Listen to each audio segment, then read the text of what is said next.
Ladies and gentlemen, I'm happy to have with me today, guesting on our program, a good friend of mine, a distant cousin, and one of the most famous people ever to come out of the small county, McNair County, West Tennessee, where I was born. Ladies and gentlemen, here is the gentleman whose life is the subject of the movie Walking Tall, Buford Pusser. Hi, Buford. Welcome to the show.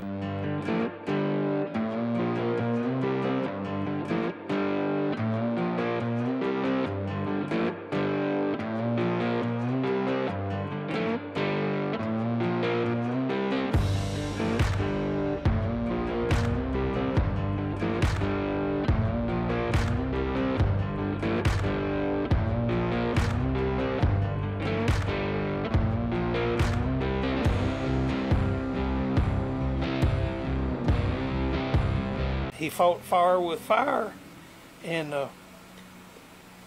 he'd give you what you had coming to you.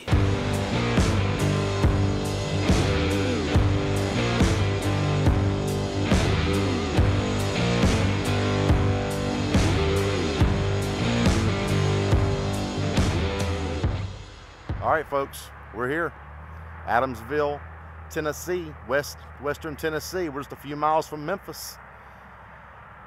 Home of Buford Pusser. You see him behind me on that board up there. He's carrying that big stick, walking tall. Y'all know him.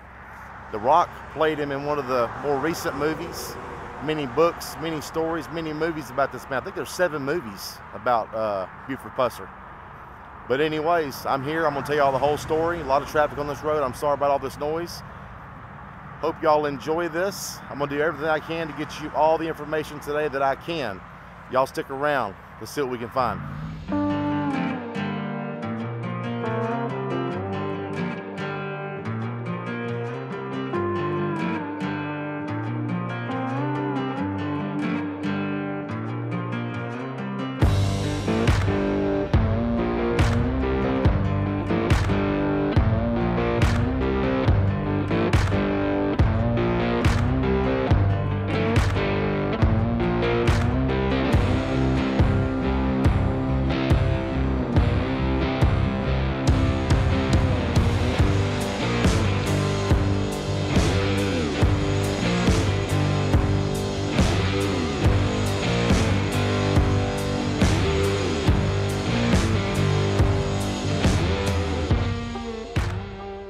All right, folks, here we are, Buford Pusser's house.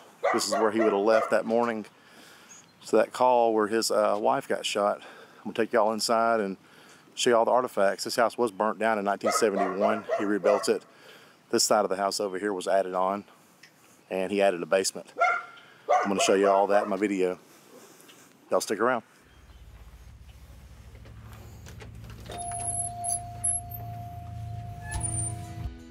Buford Pusser was born in Finger, McNair County, Tennessee, on December the 12th, 1937, the son of Helen and Carl Pusser. His father was the police chief of Adamsville, Tennessee. Buford Pusser was a high school football and basketball player and was 6 foot 6 inches tall. He joined the United States Marine Corps when he graduated from high school. His service ended when he was given a medical discharge for asthma. In 1957, he moved to Chicago, where he was a local wrestler known as Buford the Bull. He married Pauline Mullins on December the 5th, 1959. The couple had one child, Dwana Atoya Pusser, in 1961 in Chicago. Pusser returned home in 1962. He was Adamsville Police Chief and Constable from 1962 to 1964. Pusser was then elected Sheriff of McNair County, Tennessee, becoming the youngest sheriff in Tennessee history. Pusser promptly began trying to eliminate the Dixie Mafia and the State Line Mob.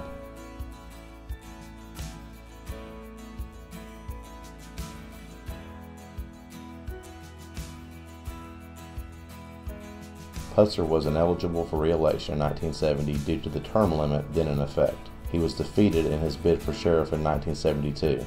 Pusser blamed the loss to incumbent Sheriff Clifford Coleman in part on the controversy surrounding the making of the semi-biographical movie Walking Tall.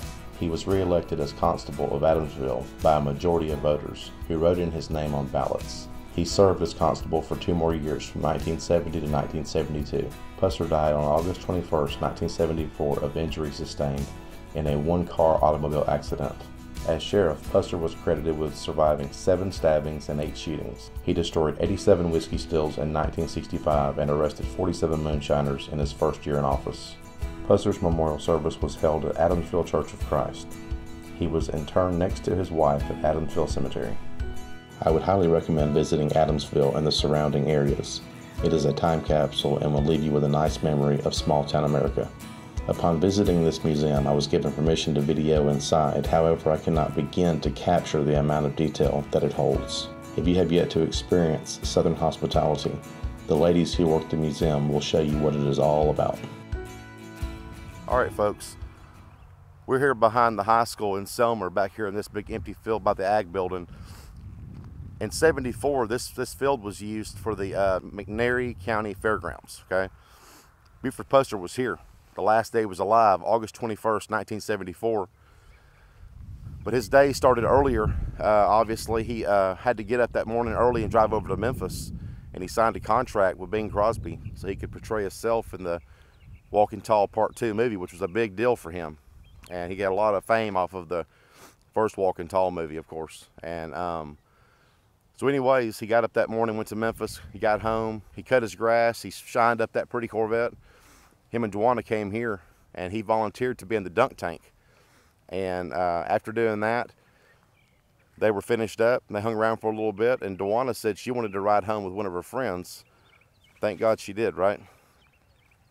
But Dwana, her friend, and the friend's mother, they cut out of here, and they head back towards Adamsville.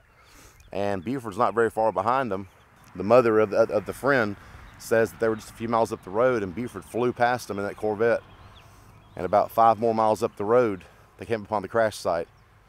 They pulled over, and Joanna ran up to her dad's car, and he was laying. It actually ejected him from the car. He was behind the car, from what I gather. And anyhow, she said she spoke to him. The controversy begins right there. People said he was already passed away. She never spoke to him. Anyways, I'm going to leave here, take you to that crash site. And but yeah, this is the last place Buford was alive. Pretty interesting. All right, we're going to the crash site. Let's go.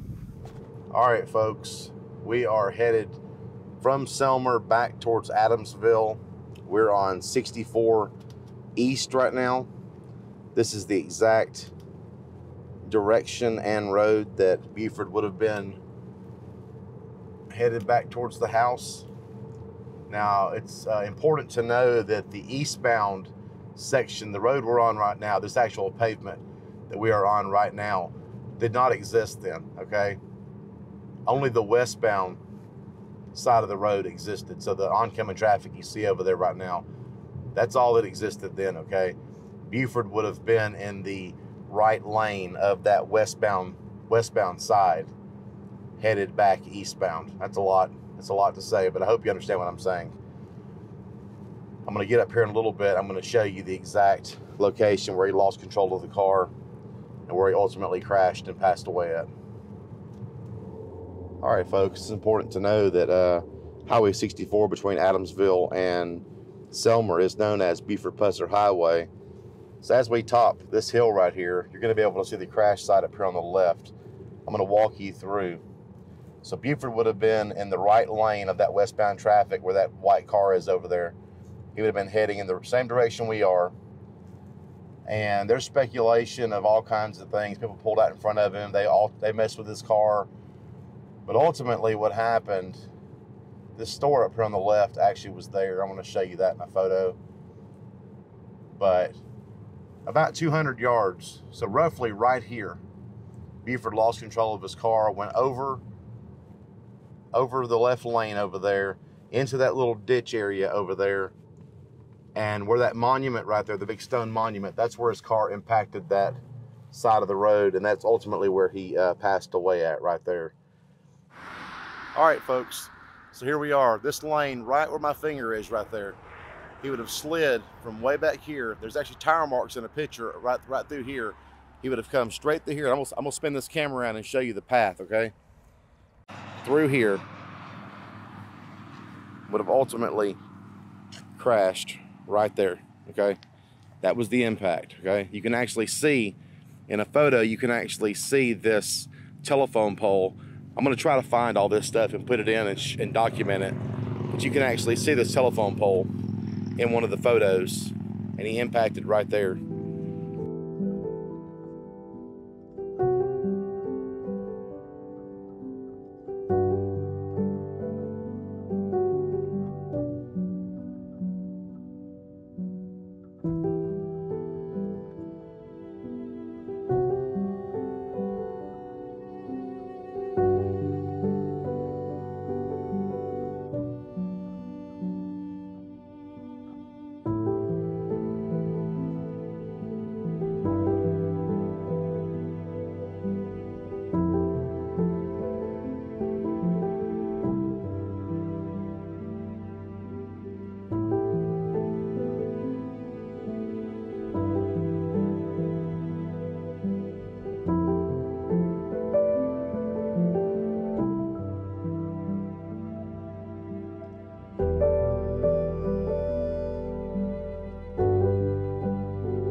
Alright folks, we're going to wrap this video up right here.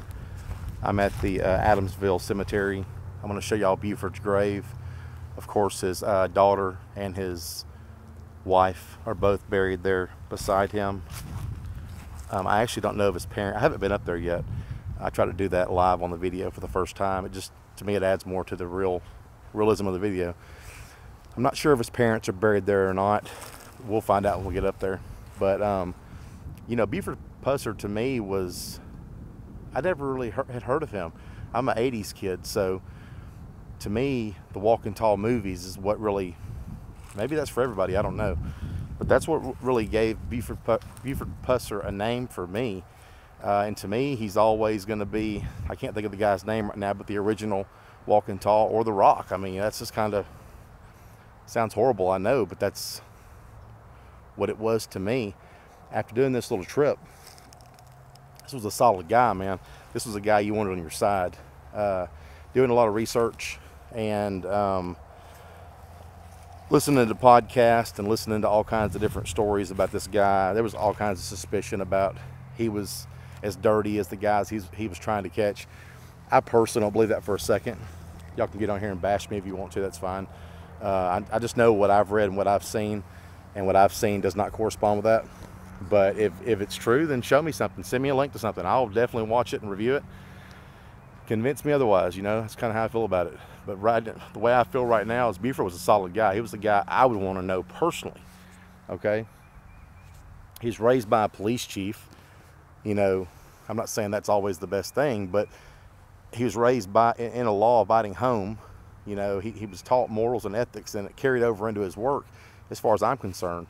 You know, to see his house today and see all the different locations that I've seen today, you know,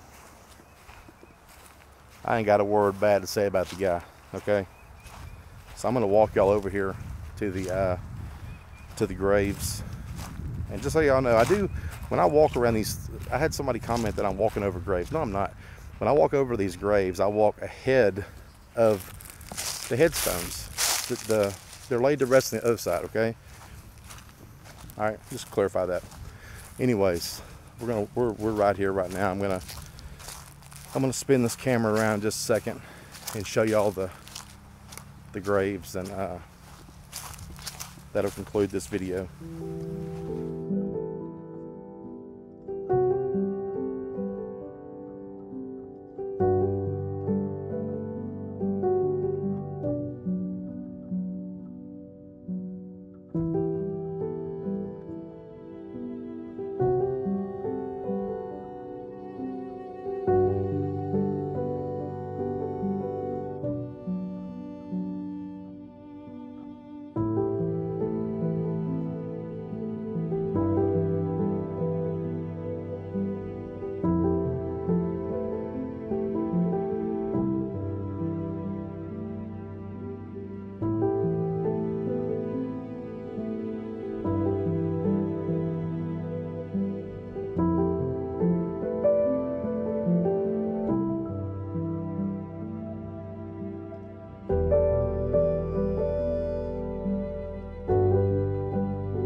right, folks, this is going to wrap this video up. Buford Pusser's grave right there behind me, that tall stone, 6'5", 6'6" worth of it. I stood beside it. It's a big stone. I believe I couldn't find anywhere. I believe they made that stone the same height he was, quite a bit taller than me, and I'm 6 foot tall. But anyways, I learned a lot about this man today. This is a good man right here. People want to say negative things about him in the podcasts and stuff and a lot of the research. I just don't believe it. I believe he was as good as they come, and it's personally a guy that I probably would love to have known in my own life, my kind of guy, you know. But we got a lot of traffic right here. I don't want the road noise to mess this video up. I'm gonna go ahead and wrap this up. Dude was 36 years old when he passed away. You know, look at all the tragedy that happened to him in his life. You know that was a good lawman. All the stuff that he was getting in, all the shootings and all the stabbings and all the stuff he was getting involved in, that was a hustler right there. He was a cop that was hustling, okay? That's why he was getting into so much stuff. He was busting up all the bad people, all the criminals' activities. That's why he had so much troubles in his lifetime, okay? So we got a lot of traffic. I'm sorry for the road noise. I'll wrap this up. Thank y'all for all the new subscribers, all the views. Thank y'all for everything. I appreciate it. You can contact me at BigBakeOnTheMove@gmail. Hit me up on Facebook. Hit me up on Instagram. I'm everywhere, okay? Big Bake on the Move. Just type it in. You'll find it, okay? Thank y'all once again. Prayers go out to the Pusser family. His wife, his daughter passed away a few years back. I noticed the name on that was Garrison. I'm sure she was married to someone else. Prayers to the existing family of Juana and everyone. Prayers to y'all, man. Anybody who was affected by this, okay? I went to a lot of the locations today. You can tell a lot of people in this community were hurt by the loss of this guy, okay? And so thank y'all for watching the video. Before y'all leave, you're already here, man. Like the video. That's all you got to do. Like it. Maybe even come down to the comments right below the video. Send me a little word. Say it sucked. Say it was good. Tell me something. I just appreciate the interaction, okay? We'll catch y'all on the next one, okay? See ya.